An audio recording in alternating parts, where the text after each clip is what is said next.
The Roman army was a ferocious juggernaut whose ranks were filled with some of the best professional troops of its era. However, this quality did not come easy. The journey from raw recruit to grizzled veteran was a long one, involving countless hours spent on physical exercise, weapon practice, formation drills, and much more.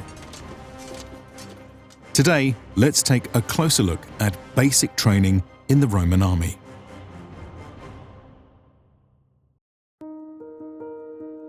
The reenactment footage for this video was provided by the team at Imperium Romanum. They are a fantastic reenactment group based out of the actual Rhine frontier, who produce in-depth documentaries on both military and civilian life. Their content is highly educational and extremely well produced, with videos that put Hollywood to shame and are the best we've seen of this kind. Be sure to check out their YouTube channel linked in the description below and give them some support. This video was sponsored by Skillshare. Skillshare is an online learning community with thousands of classes that can empower you to learn new skills and deepen passions. Lessons come in digestible formats that fit right into your busy schedule and can quickly help you on all sorts of personal projects or to support fellow creatives. For instance, if you wanted to start your own YouTube channel, I can definitely suggest that you use Skillshare to brush up on all kinds of things like graphic design, animation, videography, marketing, and productivity. Specifically, I recommend Jake Bartlett's classes on animating in After Effects, which have been a huge help for my own work. With no related academic background myself, I've been able to learn a ton of highly technical skills in a format that suits my learning style, and I can't recommend these classes enough.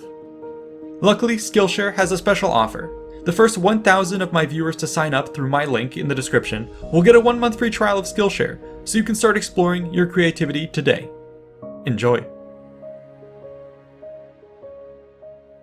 Before we start, it's important to mention our sources. Much of what we know of Roman military training comes from the book De Re Militari. It was written in the late 4th century AD by a man named Vegetius, as an apparent plea to his emperor for military reform. In it, he emphasizes the shortcomings of the contemporary Roman army in contrast to the well-oiled machine of the early empire. Its accuracy has been debated by many historians. Yet, as one of our most detailed sources on life in the Roman military, it cannot be ignored. With this disclaimer in mind, let us proceed. Those seeking to enter the Roman army were required to provide a letter of recommendation and to pass a test, or probatio. Should they be accepted, they would travel from their point of recruitment to their assigned unit. Here, they would be subjected to a 4-month gauntlet of basic training.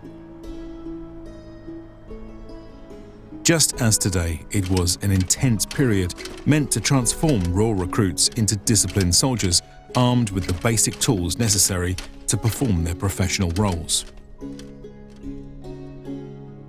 The core of this training would be provided by the legionary officers. Such men, especially the centurions and optiones, had spent years working their way up the ranks of the military and were held up as exemplars of service. Their experience was invaluable in both training up new soldiers and eventually leading them into battle itself.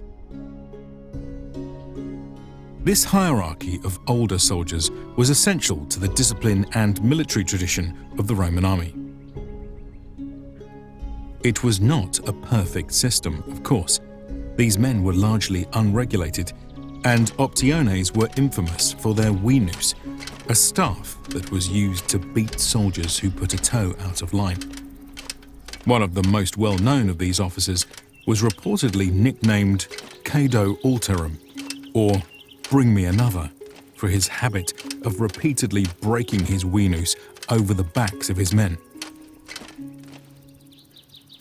Vegetius reports that military training should begin with instruction on proper military step, saying, quote, "For on the march and in the battle line nothing should be safeguarded more carefully than that all the troops should keep in step.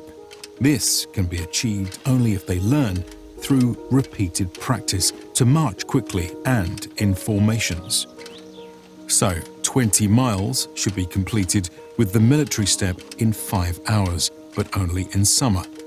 With the fuller step, which is quicker, 24 miles should be completed in the same time.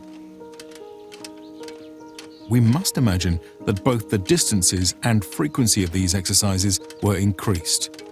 Apparently, such marches could also be carried out with full kit and a complement of gear whose burden was up to 60 pounds. Packs filled with stone may have even been used as a means to inure the men to the labours of campaign where they must carry weapons, armour and provisions. In addition to marching, one should expect to see a full exercise regimen meant to build up the overall abilities of a Roman soldier.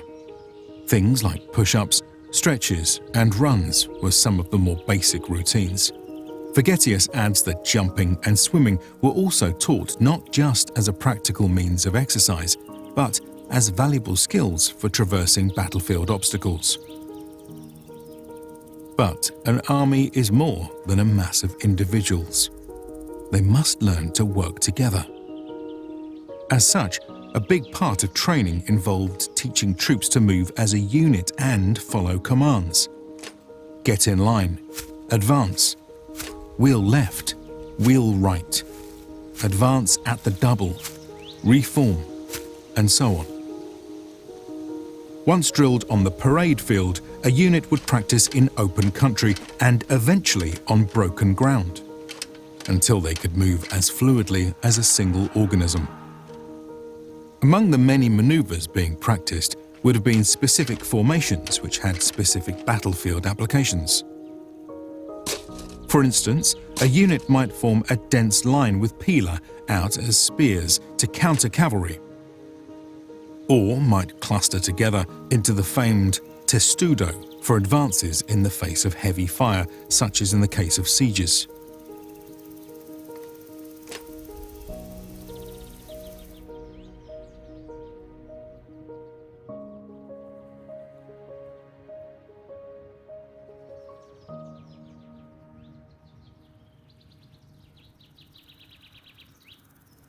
When it came to combat itself, the soldiers also practiced endlessly.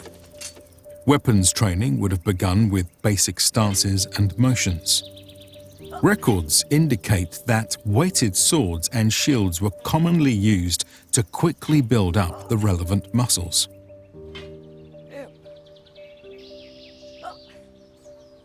At first, attacks involving thrusts, slashes, and bashes would be practiced harmlessly against a 6-foot pole.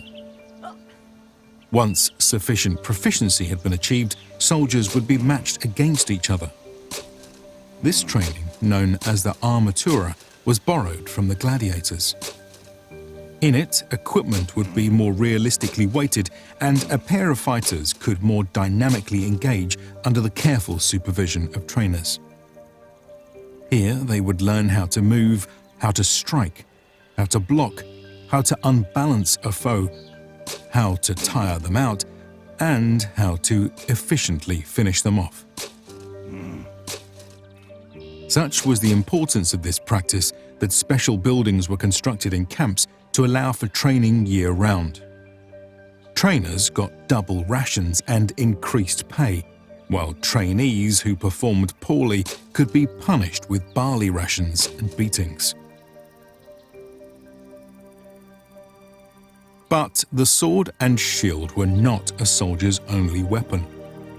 The pila was almost always carried as a useful spear or pre-charged javelin. Once again, soldiers drilled with weighted weaponry to strengthen their muscles and practice accuracy against wooden posts.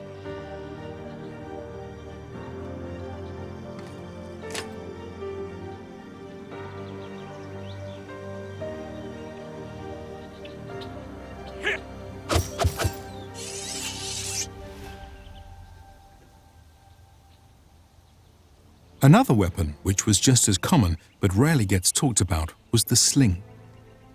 Lightweight and deadly, it was an extremely useful tool which granted heavy infantry greater flexibility in battle. Ammunition could literally be picked up off the ground, but more commonly would be formed by pouring lead into a simple mold. Soldiers seemed to have fun with this by carving crude messages into slingstones with phrases like, "Suck this, Octavius," or "For Pompey's ass." After about 4 months of basic training, soldiers would be considered ready for battle. However, training would never really end, and their decades-long career would be filled with constant activities meant to improve their fighting edge. This involved things like striking camp, construction, mock battles, and all manner of other activities we haven't even covered. But such aspects of their duties and daily life will have to be discussed in another video. Let us know what topics you'd like to see covered next.